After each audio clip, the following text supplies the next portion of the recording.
Hello and welcome to Lexitecture, a podcast about word origins and histories. My name is Ryan, and in each episode my friend Amy and I bring a new pair of words to share their stories with each other and you. You can find our past episodes and the occasional blog post on our website at lexitecture.com. Follow along with us on Twitter and Facebook at Lexitecture, and if you really like what we do, you can support the show at patreon.com/lexitecture. Today's episode, January Vaccine. Let's do some cathartic wording. Oh wait, we have business to attend to. Yes, so we have 2 new Patreon supporters. Yay! Already in January. We love those guys. We love those guys. So I generally send out emails, like messages of thanks, and just sort of trying to clear names and whatnot for shout-outs of thanks. I haven't heard back, so I'm just going to use either first names or display names. So there's, first up there was Jen, who signed up on New Year's Day, starting off 2021 with a bang. And then someone whose Patreon name is Besk, B-E-S-C. So you know who you are, presumably. So Besk and Jen, thank you so much for signing up. Thank you so much. That's fantastic. For the rest of you, patreon.com/Lexitecture, hashtag always be plugging. And you can find out what all the fuss is about and support the show. But thanks to them and all our Patreon sponsors, and warm fuzzies all around. Yeah, I know I say some variation of this every single time, but we are so incredibly grateful that you choose not only to put us in your ears, but also to support our ability to be in your ears. We're kind of amazed that happens, and very, very grateful. It's weird. But yes, so cathartic wording. So, many thanks. Thank you. Cathartic wording. Okay, do you want me to go first? I want you to go first. So this is an interesting one, because in the spirit of our incredibly well planned months in advance programming, I was scrambling about to find a word, and I was having that sort of, when you kind of half research something and then you get sick of it, or you decide that it's not any good for whatever reason. And I had a few like that were going on, and I was just kind of stuck. Right. And the lockdown thing is, I think, really contributes to my stuckness in lots of ways, not just for this podcast. So I'd gone out for a walk with my husband this afternoon, and he said, "What word are you going to talk about?" And I said, I actually don't know yet. And then he made a suggestion, and I knew what the etymology of the word was, which is unusual. Usually my words come from my, I wonder where this word comes from, kind of affair. But this one, I was actually, I was aware of it already. And I've actually thought about talking about this word before, but have assumed that, everybody knows the etymology of this word, so that would be a waste of everybody's time. Right. And then I thought, first of all, does everybody know the etymology of this word? Is it fair for me to assume that is the case? Also, I figured that the worst that could happen is that either listeners don't know the etymology of the word, in which case they learn something, which is nice, or they already do, in which case they get the sort of warm, fuzzy, self-congratulatory feeling of going, I already knew that. Yeah, that's true. So I figured that either way it was worth my time. The word is vaccine. Ooh. I do not know this, so I'm in that lump of listeners. Yeah, so this was going to be my first question. I was going to say to you, are you aware of the etymology of this word? And obviously you're not. That's good. No, I'm not. Cools. So when my husband said to me, why don't you use vaccine? I said, do you know the etymology? Do you know where this word comes from? And he looked at me as if I was crazy, as if to say, you know that sort of stuff. I don't care. And and I explained to him what I knew about it. And along the way of that explanation, as very often happens to me, I don't know if it happens to other people, you know that way where you know something really well, and then you start to talk about it, and then you immediately doubt every single word that you say. Absolutely. But the word vaccine has its roots in the Latin word vacca, V-A-C-C-A, which means, do you know this word? If you're a French speaker, you might have an idea. It means cow. Oh, yes. Okay, it's all coming back to me. I love it. Yes, cow. Yeah, so people have this reaction. You know, this is what I mean about this. I think it's a fairly commonly known etymology, but I found it really interesting.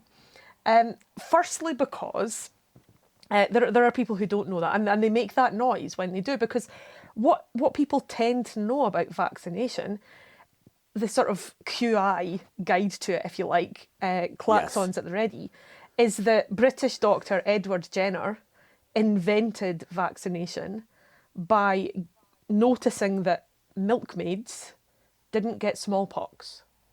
Yes. And yeah, okay. This is almost all of that story, almost everything that I said there is untrue. He did notice that milkmaids didn't get smallpox, but Edward Jenner did not invent vaccination.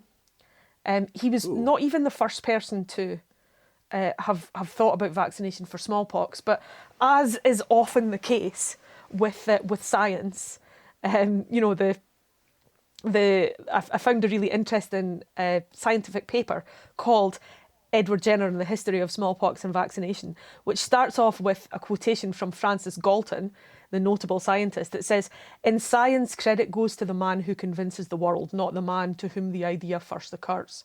And I think this is a really, really salient point that's made here at the start of this. And the paper starts off with a short introduction of, you know, about smallpox, but it says Edward Jenner is well known around the world for his innovative contribution to immunisation and the ultimate eradication of smallpox. Jenner's work is widely regarded as the foundation of immunology, despite the fact that he was neither the first to suggest that infection with cowpox conferred specific immunity to smallpox, nor the first to attempt cowpox inoculation for this purpose. So it really is a very much a... He must have had a great agent. That's all I can think of. He obviously was just a good marketing guy. Now, I'm sure I said to you last time that I had been reading the very, very wonderful The Body by Bill Bryson. Yes. And I've finished it now. It was such good fun, as Bill Bryson books always are. It's like sitting down in a pub with somebody you know well and like a lot, who tells wonderful stories.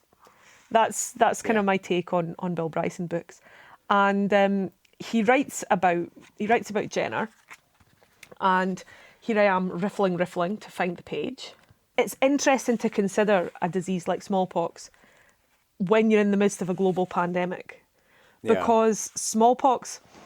interestingly, Bill Bryson writes about the fact that one of the things that everybody knows about smallpox is that it's been eradicated. It's actually not true.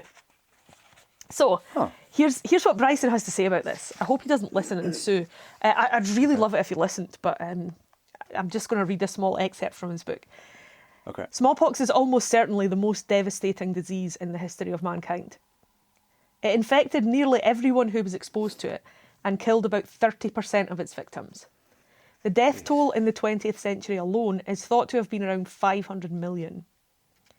Smallpox's astounding infectiousness was vividly demonstrated in Germany in 1970 after a youthful tourist developed it upon returning home from a trip to Pakistan.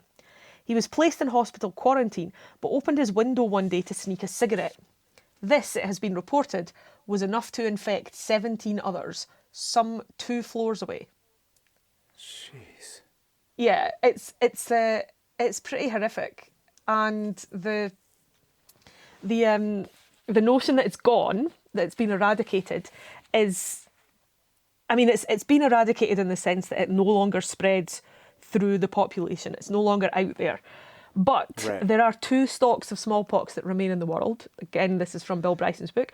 In government freezers at the Centers for Disease Control in Atlanta, Georgia, and at a Russian virology institute near Novosibirsk in Siberia. Both countries have several times promised to destroy the remaining stocks, but never have. Oh, I don't like that. I don't like that either. I definitely don't like it like now, this year, in the sort of time that we're living through. Like, you know, let's not let's just pretend that it doesn't exist anymore. Agreed. So, smallpox, just to clear up the cow connection, smallpox is a disease.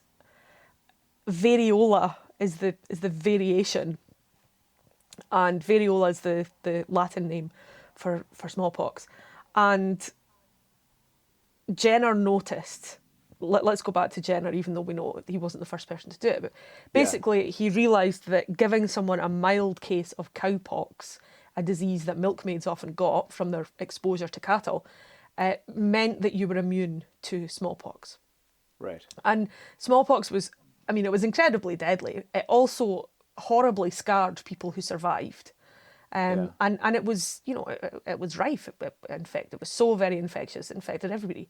So Jenner realised that by inoculating, this is another interesting word, by inoculating people with cowpox, he would render them immune to smallpox. And so vaccination was born. Now, if you look at the OED's history of the word, if you look at the when this was happening, it's quite interesting actually, because I did a kind of quick search and I got 3 results from my quick search, and the first one, it says is obsolete, and that's vaccine noun, and I thought that's a bit odd because that's, you know, we use the word vaccine now. However, this word meant vaccination. So the word vaccine was used as vaccination. And the citation that's given here from 1803 says, it is to them the world owes inoculation which they so long opposed, or the vaccine which they still oppose. So the process of being vaccinated was called vaccine. We're also given in the OED entry for this particular one, vaccine matter used in vaccination, so that the stuff that is given to you, which is, I think, you know, the way that we use it now. This is given from 1846. And then more generally, a preparation of the causative organism or substance of a disease or its product that has been specifically treated for use in vaccination. And that's from 1882. The adjective vaccine we see from 1799. And the adjective vaccine at that time was being used for cowpox. So we have from Medical and Physical Journal, the certainty that the having suffered the vaccine disease will prove a preservative from the infection of the smallpox. So when Jenner and others talked about the vaccine disease, they meant the cow disease. And so the other meaning we have here is appearing in or characteristic of the disease of cowpox. So you might talk about matter taken from a vaccine pustule. But again, this is purely all about the cows. Vaccines relating to the cows, all about the cowpox. That's really interesting, because I was trying to think of what, like another word of that same format, but I hadn't arrived at the words used to describe things that share characteristics with animals, like bovine or equine or vaccine or vaccine. Well, I found it very interesting because when I'd said to my husband, when he said vaccine, I said, from vaxa, Latin for, and then I said, do you know what it's the Latin for? You'll never guess. And he started to guess. He guessed various things. And I said, it's cow. And he said, of course, because vache in French means cow, which I wasn't aware of. And I had said, I was assuming that because bovine is the, is the adjective, meaning cow-like. Yeah. I had assumed that bova was the Latin word for cow. You know, and that was, I generally thought that was the case. Yeah. I found a lovely website called mashedradish.com, which it's mashed radish everyday etymology, and they actually have an entry about the word vaccine too. And one of the things that I really liked about this, it mentioned that it says you may quickly recognise the Spanish for cow, vaca, and vaquero, vaquero meaning cowboy or a herdsman. And vaquero, interestingly, was anglicised to become the word buckaroo. Oh, I like that. Yeah, I thought that was kind of fun. That's nice. Beyond Latin, I couldn't get much. I couldn't get much earlier than that. There was no pirate associated with vaca on Etim Online. Maastrichtisch traced it to a pirate woke, Wokeh. There was some dispute over that in the Pi dictionary that I looked at, and in the Latin etymological dictionary that I looked at. That the pirate seems to there are some problems to do with vowel shifts that mean that no one seems quite convinced that there's a clear path to a single pirate. Right. But interestingly, one of the theories that leads us to this particular pirate that Maastrichtisch talk about is that vaca is cognate with the Sanskrit word vasa, which also means cow. So yeah, there's hints of pie, but no actual pie. But yeah, Huh. I did enjoy Buckaroo. That was quite a nice thing. Buckaroo is a lot of fun. Interestingly, another word for vaccination, variolation, and variolation was very much about smallpox, comes from the variola, as I said, the Latin name for smallpox. And Okay. variolation was to specifically be vaccinated against cowpox. Against smallpox. The OED also makes the point that it was Louis Pasteur who was the first person to use the term vaccine more generally to mean give someone one disease to prevent another. Right. But until that point, as we see in the etymology of the adjective vaccine relating to cows, or specifically relating to cowpox, until that point, it meant vaccine was always to do with smallpox, because you had, you had that very clear linguistic root. The OED also has an entry for vaccine, the verb. There's only one citation from 1804. It says, "Tomorrow I think we had better have him vaccinated." So I quite like that cool. vaccinated Yeah. came before vaccination did. Yeah. Also, another thing to point out, it's, there's obviously there's a very clear reason why I'm talking about the word vaccine right now at this time and in this space. It's very, very cool that vaccines can be created as quickly as the vaccines against COVID have been created. Yeah, no kidding. And I know that that's something that's also making people feel a little bit nervous. Personally, right now, I would take that vaccine in the eye. Yeah, 100%. That is, I understand that people may feel differently, but yep, in the eye or worse places. If they were to say to me, have these jabs and then you can go about your business again without having to worry about this, yeah, stab me multiple times. That's very much how I feel. But, people have reservations about these vaccines, and, people have reservations about all kinds of vaccines. I thought it was worth pointing out that when Edward Jenner popularised this method of stopping people from getting smallpox, which I'm just going to remind you again, which was a disease that infected everybody that came into contact with it and had a 30% mortality rate. Yeah, that's nuts. People were still against vaccination, even at that time.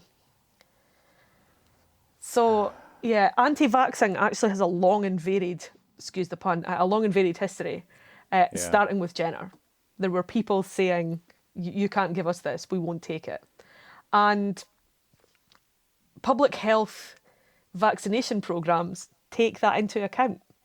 So, for example, it's been very well researched and proven that making vaccines compulsory is in fact counterproductive.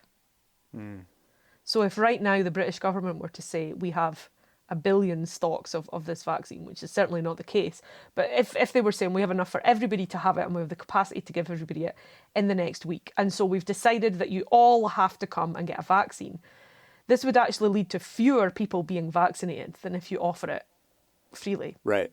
Yeah. Which just goes to show what crazy, contrary creatures human beings are. Yeah. Yes, vaccine. Basically. We're all That's cows. very cool. All a bunch of cows. That's neat. I also like how you pronounce vaccine differently. Oh, The you say emphasis on the vaccine, first. and I say vaccine. Yeah. Yeah. I I had like it. not know. I was not aware of an alternative pronunciation to the one that I use, which is No, me sort of neither. like saying at the beginning, I know this, so I assume everybody else knows it. It's not a good assumption to make. It's not certainly not a place of scientific inquiry. You can't come at scientific inquiry from that place. Yeah, saying everyone. Yeah. I was gonna bring up because my word is similar in that I suspect a lot of people know the basic etymology of it, but are you familiar with the webcomic XKCD? Yes. So there's one. Randall's got one. There's one of these forever. It's like the new incarnation of the Far Side, where there's like an applicable comic for Oh, just about any I situation. think I've seen the comic that you're about to tell me about. In Yeah, fact, and you he talks probably about sent it to me. I probably saw it via you. for But continue. everything. Yeah, he basically says for everything that quote everybody knows by age, let's say 30, that means that he does all the math and works out the averages and how long it takes people to find these things out, and basically says like I can't remember the number, but I think it's like 12,000.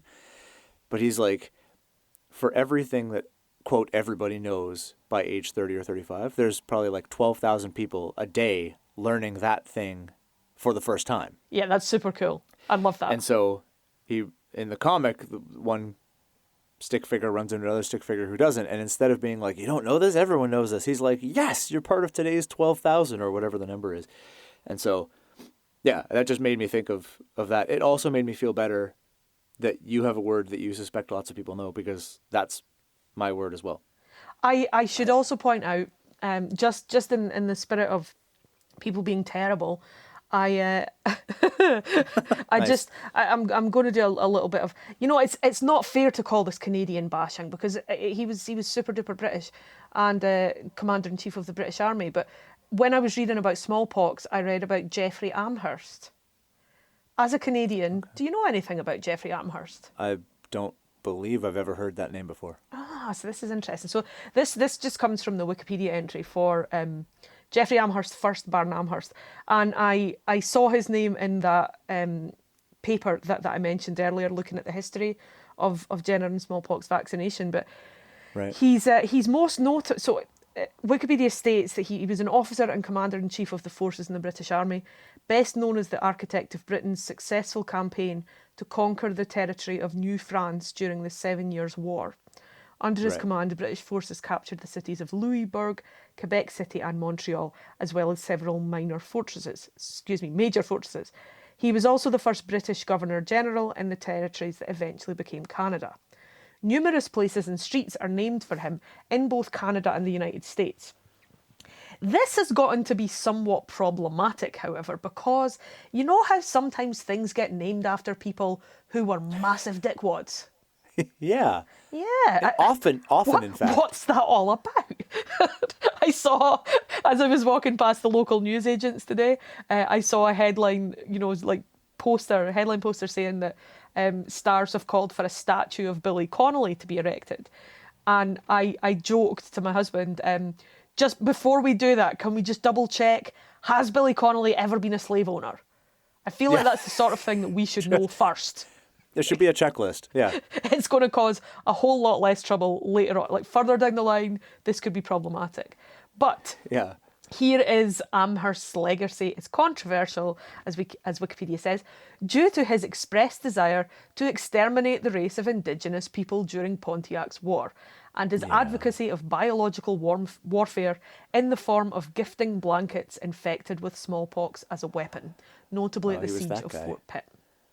He's that guy. He's the guy. He's the smallpox blankets guy. And I feel like the smallpox blankets thing is sort of it's like a terrible thing that people know about the treatment of Indigenous peoples.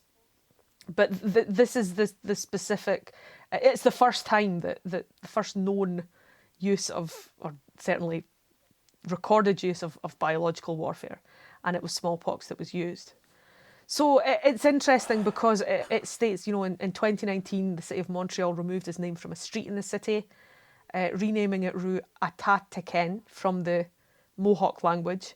The town of Amherst, Nova Scotia is also considering renaming in light of recent movements to reconsider the naming of, quote, towns, streets and monuments that celebrate past war heroes whom, seen through today's ethical lens, are not people who behaved in ways that we respect today.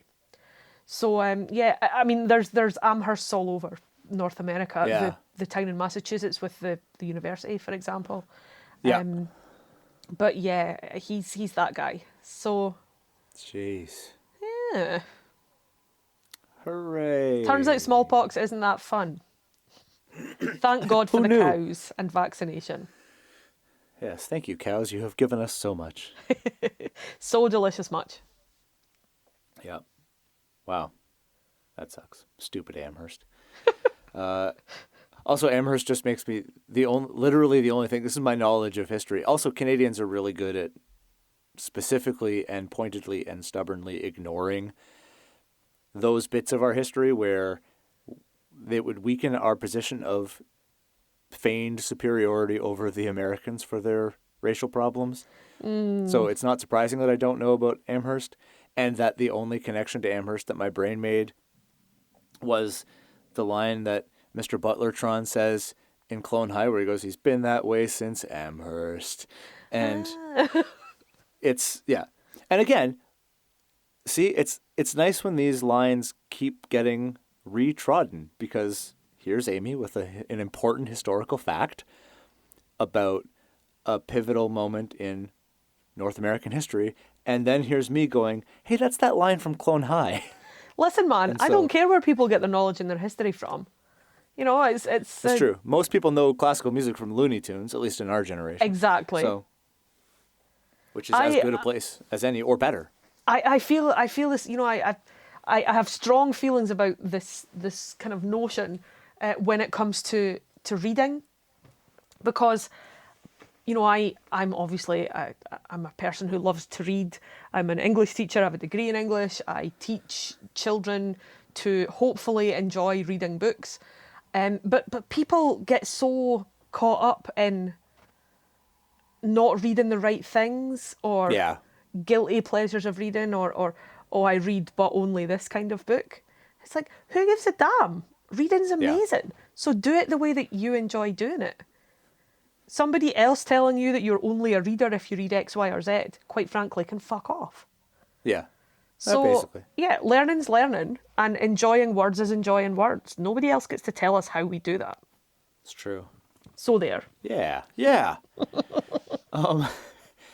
So my word that lots of people probably know, and is very simple and is very straightforward, this is me building up expectations super high really early. Yeah, I see that, yeah. Is January. Oh, and interesting. I like January because A, it's simple, and B, because there was lots of little offshoots. So this is like, this is one of those things where there's more tangents than actual like core elements to this. I'm sorry, Ryan, I cannot possibly allow that to be the case. You know what a stickler I am for focusing only on the words. It's going to drive you nuts, but we're going to have a lot of tangents here, so buckle up. I live for the tangents. Yeah. So, yeah, there's lots of interesting things. So first off, January, the word January doesn't show up in English until about the 13th century, for the most part. Now, it was a confusing OED entry to look at, because there were, actually the early 14th century, actually, in writing, there were two Old English sources in the OED for the use of the word January.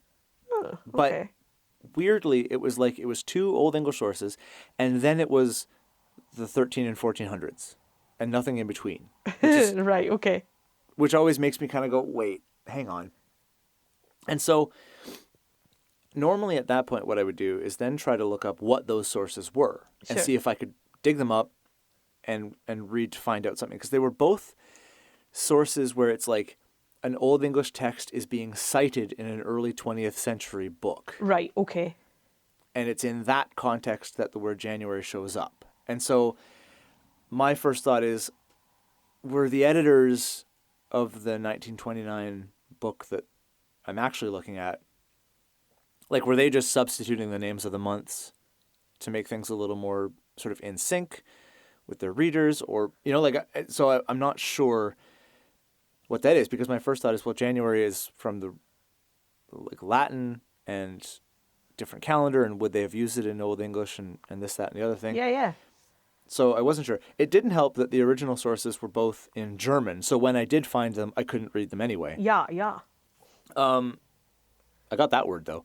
But then again, the Romans were in Britain, obviously, forever ago. And so it stands to reason that there would be possibly some already ancient by then Roman name that was sticking around that certain scholars writing in Old English would know about and would use. So that whole thing is a little muddy. But so technically the earliest sources in the OED are both Old English, but they have those asterisks beside them. Sure. And I don't really know what to make of that. After that, it's the very beginning of the 14th century, very end of the 13th century. We'll get the etymology out of the way. The name January comes from Janus, the Roman god of beginnings and transitions. Is depicted as having two faces, facing in opposite directions. And he basically presided over sort of transition periods between war and peace, and doorways, gates, passages, endings, beginnings, all that kind of awesomeness. The first little interesting tidbit that made me look into this is I was looking up an article, a little snippet on Janus, and I learned that the Temple of Janus in Rome was only open during times of war. And if there was peace, the doors were shut and nobody could go in. Oh, that's cool. It was just closed in times of peace. Now, this is Roman Republic, Roman Empire. War was happening all the time. So it was usually open. There was like 20 minutes here and there when it was shut, and everyone got to go to sleep and have a little bit of a nap and maybe some lunch, and then it was open again because it was somewhere in the Roman Empire there was war happening. Just think that the only person going, oh, God, war, not because of the humanitarian cost or the violence, just for the sheer inconvenience of it, was the chief priest of Janus going, Yeah. sigh. Now I got to go sweep so we can open up again. Come on. Now, the name for this Roman god seems to have come from a PIE root, which is transliterated just as EI, meaning to go. Oh.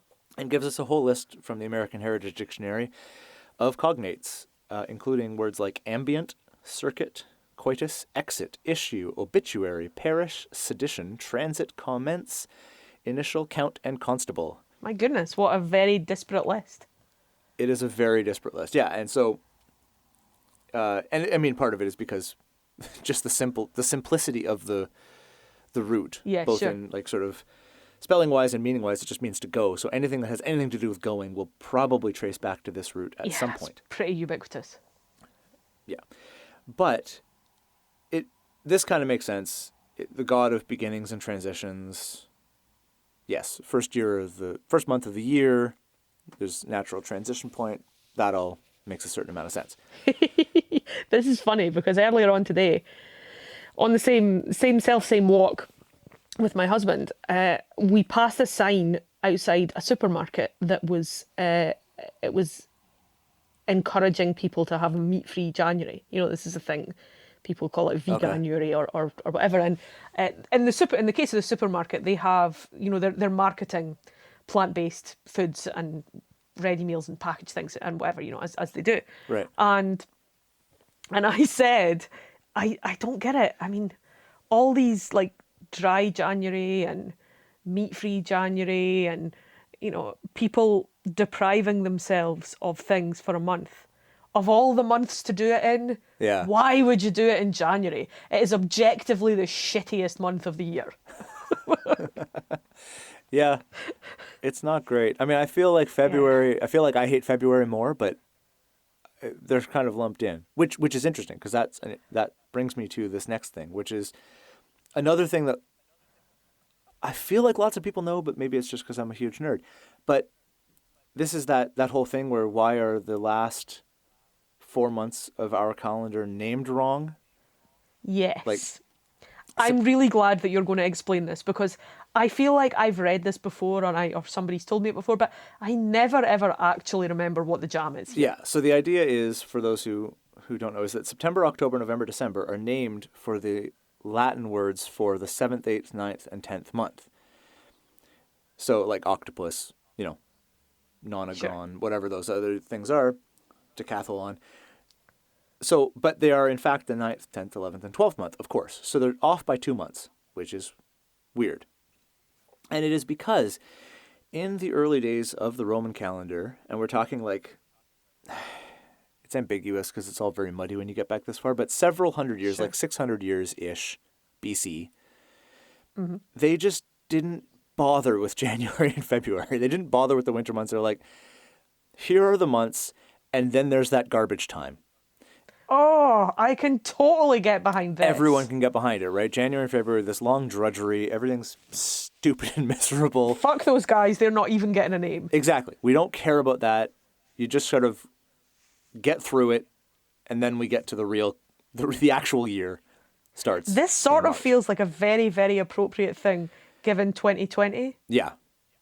There's just this muddy I time. don't know, like quite a lot of the year was that muddy fuck you time. Yeah, 2020 was the year that is just nothing but February. It sucked. So that was the thing. They only had 10 months, and then they had this sort of middle bleak winter time that was just sort of going through. The Roman ruler Numa Pompilius is generally credited as being the dude what added January to the calendar. January and February. Cool. And originally, January was at the beginning, and February was at the end of the calendar. And then the date that I keep seeing is about 452 BC. That's when somebody just went, I don't like February there. Let's put February between January and March.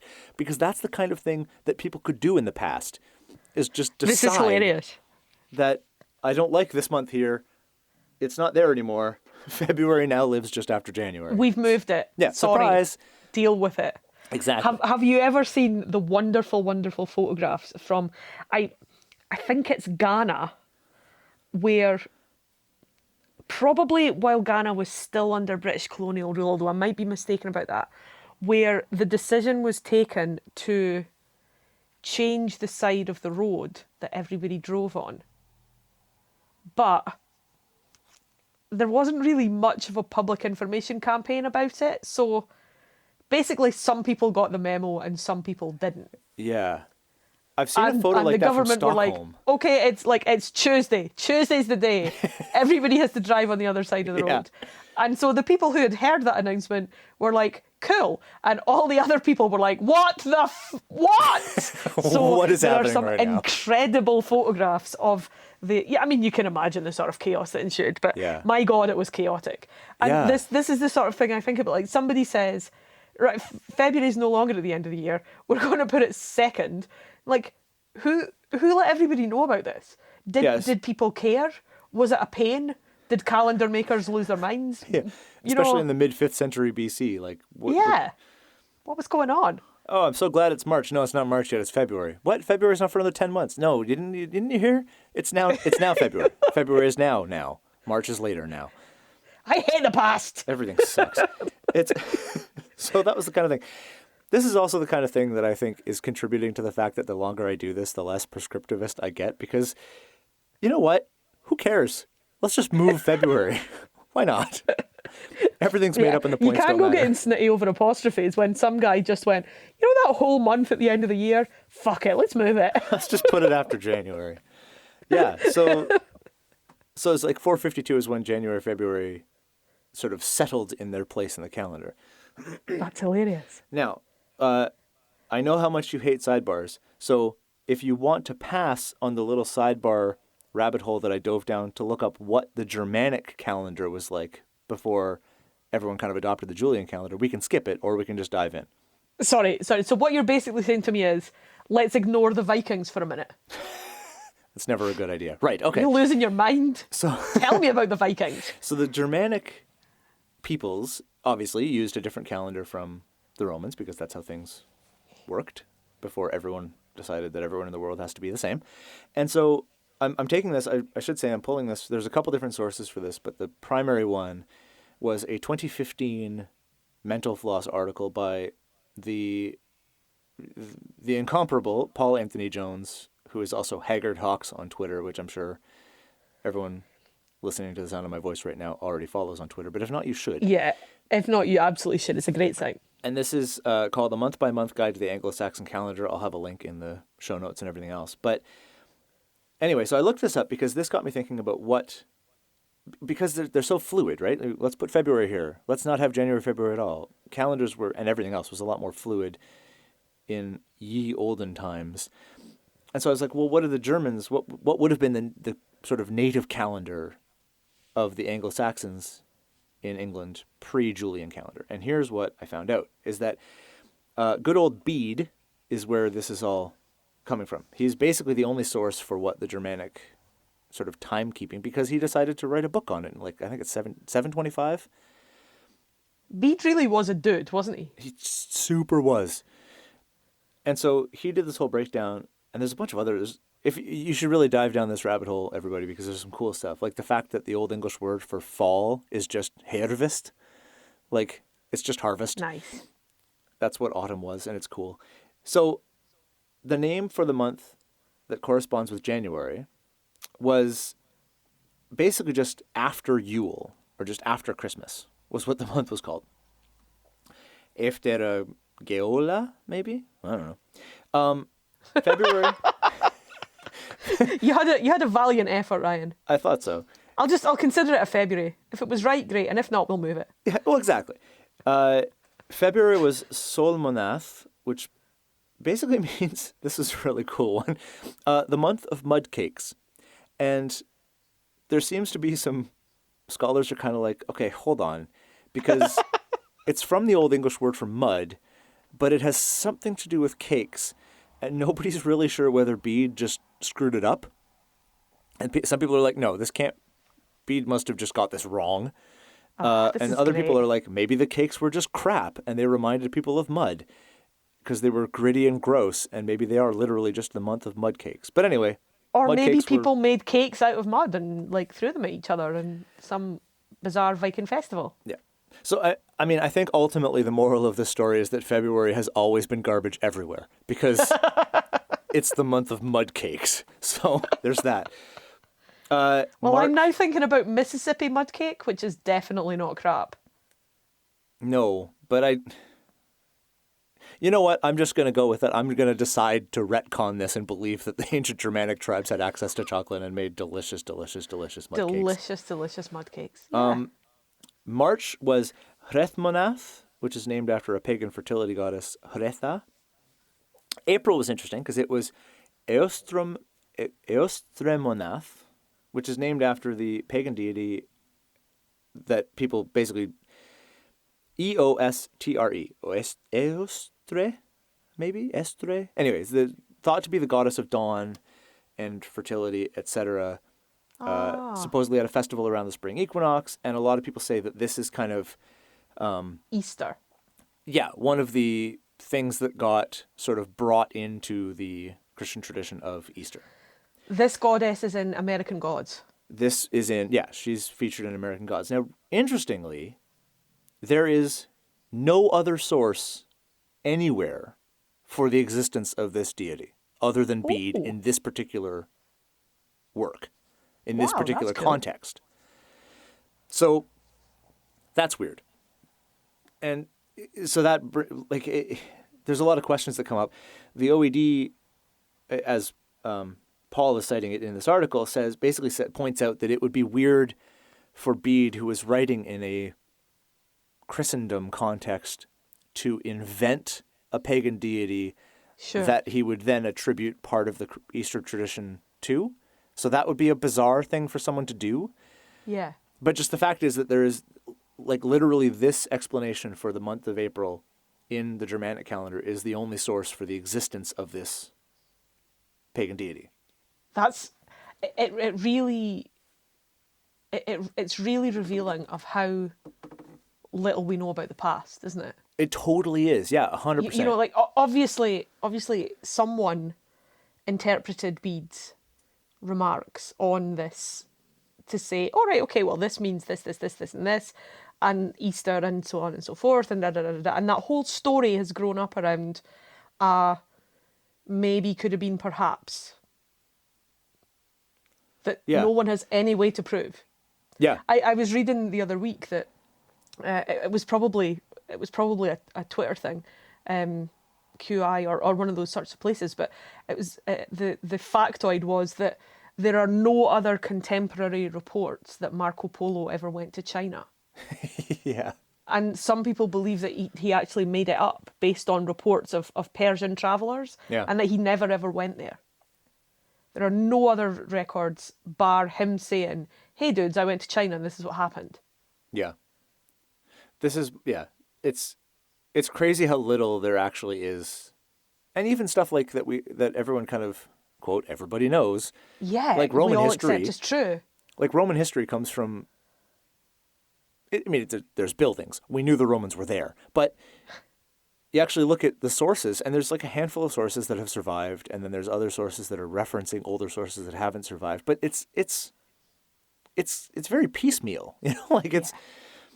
History is pretty damn sketchy. History is sketchy. That's the thing. Oh, another total sidebar. One of my favorite things about history being super sketchy is, have you heard the theory that we are actually right now living in the 17th century?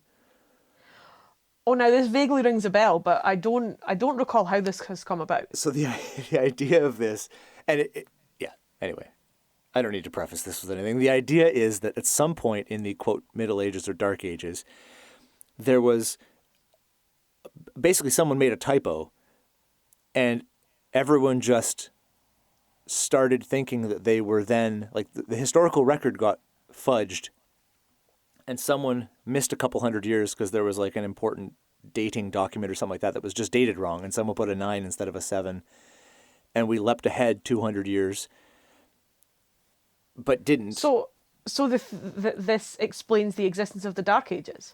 Yeah, basically, because is that the theory? Those didn't happen, and we have been actually living. All of our collective clocks have been about 250, 300 years fast, which I love. This is making my brain hurt in ways I cannot explain to you. It's the temporal version of that whole thing. That kind of, I don't know, vaguely pseudo deep thought experiment of like, what do you see when you see the color blue? Is it really blue, or do we just call it blue? What do we mean by that? What does anyone mean by anything? Yeah. It's my favorite. Please stop. Because it's my favorite because it's irrelevant, and maybe it is. Sure, why not?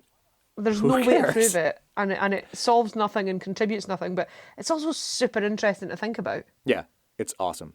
Anyway, we're only in April, so we should crack on. So May in the Germanic calendar was actually the month of 3 milkings, and I guess the idea was that livestock were so well fed on spring grass and such that they could be milked 3 times a day. So they called the month that. June and July were a collective, kind of like January and February were in the ancient Roman calendar. So they were just litha, meaning mild or gentle in Old English. And if they needed to differentiate, they basically just used kind of early or before mild and after or late mild to differentiate June and July. And apparently this is where they shoved like a leap month if they realized that it was getting super cold and maybe they were a month off in their calendar. And it would just be called third mild. So That's great. June and July were kind I feel of... like, Jim, we need an extra month this year. Yeah. Yeah. Let's just shove it. Let's go for it. Let's shove it in the mild time of year because we like that better. Nobody needs an extra month of mud cakes. I mean, we're not going to like just move a whole month completely out of place. We're not Romans. That would be madness. August was plant month. September was holy month, Heilig Monat. October was interesting. It was Winterfileth, winter full moon. And Bede says that the idea here is that winter started on the first full moon of October. That was just how they marked the beginning of the season of winter, and so that's why winter full moon is the name of October. November's pretty great. It's Blutmonat, the month of blood sacrifices. So that's fun. Of course. And I guess Remember a minute ago when you said, let's not talk about the Vikings? And I said, shut up, Ryan. Tell me about the Vikings. Yeah. This one, there doesn't seem to be a consensus as to why this was called this, but possible explanations would be that if people had weak or sick or just old livestock that were unlikely to survive the winter, they would basically just kill them either for food supplies to store over the winter when it could be sort of frozen by just being left in places, or they were kind of blood sacrifices to like, please don't let this winter suck as hard as the other winter where everyone died, type of ideas. Yeah, that makes sense. Have you seen? I'm just thinking. We've either had a conversation about this before or we haven't, but there is a totally wonderful TV show called Norseman. Yeah. Yeah. Do you know Norseman? Yeah. Because it starts with like the old men who are supposed to jump off the cliff. Yeah. But they don't really want to do it. So I'm thinking that the month of blood sacrifices, when it comes to Vikings, could have meant absolutely anything. It could have meant anything. Yeah. Yeah. What a bunch of nuts. Awesome nuts. Awesome. And then December was just, looping back to January, was just Eara Geola before Yule. So pre-Christmas, after Christmas were December, January. And then, it all went round again. Crazy shit in between. So those are the Germanic months. But back to Janus for a little bit to wrap up. So Janus being the god of doorways, passages, transitions, gates, all that stuff. This is where we get the word janitor as well. Ah, okay. Well, that has never occurred to me. Yeah, because originally janitor was like a school doorman or usher, and then became a custodian or caretaker, or someone who maintained in the cleanliness and operation of usually specifically a school, I think, but a building anyway, an institution. Those were janitors, but named for the same. So that's where that JAN comes from, is the same as January, and Janus as a doorkeeper guy. Cool. And this one was kind of cool. Rio de Janeiro. This is called Rio de Janeiro because Amerigo Vespucci discovered it on January 1st, 1502. And it's literally just the January River, because he thought the bay he was looking at was a river estuary. And so he was just like, hey, it's January 1st today. Look at that neat thing. It's the River January. That's... Yeah. Wow. So the JAN de Janeiro. It's just so, do you have a flag, isn't it? It's such a do you have a flag moment. Yep. I found it. It's January. It's the River January. Psst, Vespucci. It's not a river. Shut up. Dude, do you have a flag? They're going to name all this after me, sucker. Don't you question me. So, yeah. Wow. So Rio de Janeiro and January and janitors and the stupid winter months that don't matter anymore anyway. And yeah, doorways, gateways, transitions, January.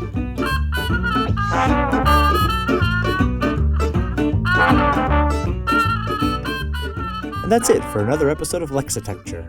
To get in touch with us about something you heard this episode, you can email us at words@lexitecture.com. You can also follow along and talk to us at Lexitecture on Facebook and Twitter, and at Lexitecture Podcast on Instagram.